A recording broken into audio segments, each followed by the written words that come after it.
अस्सलाम वालेकुम students, class ninth. बेटे आज के हमारे लेक्चर का टॉपिक है, क्लास का टॉपिक है conjunction. What is a conjunction? Conjunction is basically a joining word. It joins words, phrases और सेंटेंसेस टुगेदर। ठीक है, हम सेंटेंसेस को, वर्ड्स को और फ्रेजेस को आपस में ज्वाइन करने के लिए जो वर्ड्स यूज़ करते हैं वो हमारे पास कहलाती हैं कंजंक्शंस। जैसे for example Ali and Ahmad are friends, इसमें एंड जो है वो दो वर्ड्स को, अली और अहमद को कनेक्ट कर रहा है, तो ये हमारे पास कंजंक्शन होगा। I was tired but I finished my work, इसमें हमारे पास बट कंजंक्शन यूज़ हो रहा है। थर्ड सेंटेंस में we will go out if it stops raining, ठीक है, इसमें हमारे पास इफ़ जो है वो क्या है, कंजंक्शन है। ठीक है, तो ये क्या कर रहे हैं, सेंटेंसेस को या वर्ड्स को आपस में जोड़ रहे हैं। कंजंक्शन की हमारे पास तीन टाइप्स होती हैं, कोऑर्डिनेटिंग कंजंक्शन, सबऑर्डिनेटिंग कंजंक्शन और थर्ड हमारे पास होता है correlative conjunction. Coordinating conjunctions are those conjunctions that join equal rank sentences, ठीक है, that join the sentences of equal rank. अब इक्वल रैंक के सेंटेंसेस से क्या मुराद है, मीन्स कि वो इंडिपेंडेंट क्लॉज को इंडिपेंडेंट क्लॉज से ही जोड़ने के लिए यूज़ होता है। ठीक है, ऐसे कंजंक्शंस जो इंडिपेंडेंट क्लॉज को इंडिपेंडेंट क्लॉज से जोड़ते हैं वो हमारे पास कहलाती हैं कोऑर्डिनेटिंग कंजंक्शंस। ठीक है, कोऑर्डिनेटिंग कंजंक्शंस के लिए हमारे पास एक एब्रीविएशन होती है जो कि है फैन बॉयज़। ठीक है, फैन बॉयज़ वाली जो एब्रीविएशन है ये आपने याद रखनी है कंजंक्शंस के लिए।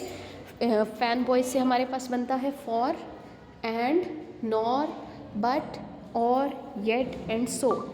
ठीक है, सेकंड हमारे पास होती है subordinating conjunction. Subordinating conjunctions dependent clause को इंडिपेंडेंट क्लॉज से जोड़ने के लिए यूज़ होते हैं। यहाँ पे हमारे पास है मेन क्लॉज यूज़ हुआ है। मेन क्लॉज होता है जो इंडिपेंडेंट क्लॉज होता है, ठीक है, जो अकेले लिखा गया मीनिंग कन्वे कर रहा होता है, ठीक है, मीनिंगफुल होता है, वो हमारे पास होता है इंडिपेंडेंट क्लॉज। ठीक है, इंडिपेंडेंट क्लॉज को डिपेंडेंट क्लॉज से जोड़ने के लिए जो कंजंक्शन यूज़ हो रही होती है वो हमारे पास कहलाती है सबऑर्डिनेटिंग कंजंक्शन।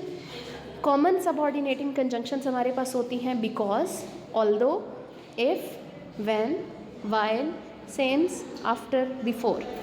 फॉर एग्जांपल जैसे हमारे पास सेंटेंस है I stayed home because I was sick. ठीक है, अब यहाँ पे आई स्टेड होम ये हमारे पास क्या है, इंडिपेंडेंट क्लॉज है, लेकिन अगर हम यहाँ से देखें सेंटेंस को बिकॉज आई वॉज सिक तो ये हमारे पास क्या है, डिपेंडेंट क्लॉज है।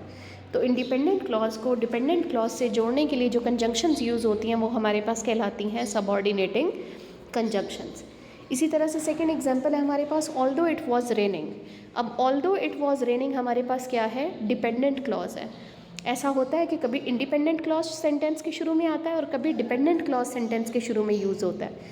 अब डिपेंडेंट क्लॉज हमेशा हमारे पास सबऑर्डिनेटिंग कंजंक्शन से यूज स्टार्ट होते हैं।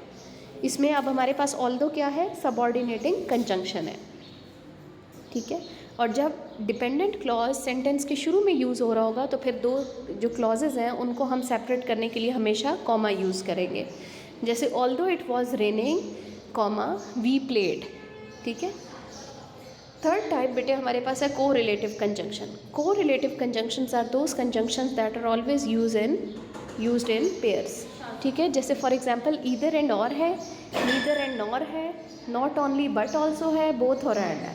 ठीक है, हमेशा जो पेयर्स में हमारे पास यूज़ होती हैं कंजंक्शंस वो क्या कहलाती हैं, को रिलेटिव कंजंक्शंस। जैसे for example both Ali and Ahmad passed the exam, she is not only smart but also hard working. ठीक है, तो ये सब ऐसी वाली जो कंजंक्शंस होती हैं जो पेयर्स में यूज़ होती हैं वो हमारे पास कहलाती हैं correlative conjunctions. Okay students, आज की क्लास में इतना ही हमारा होगा बेटे, कंजंक्शंस की ही हम टाइप्स पढ़ेंगे। आई होप कि सब क्लियर होगा। ओके, अल्लाह हाफिज़ and take care of your self.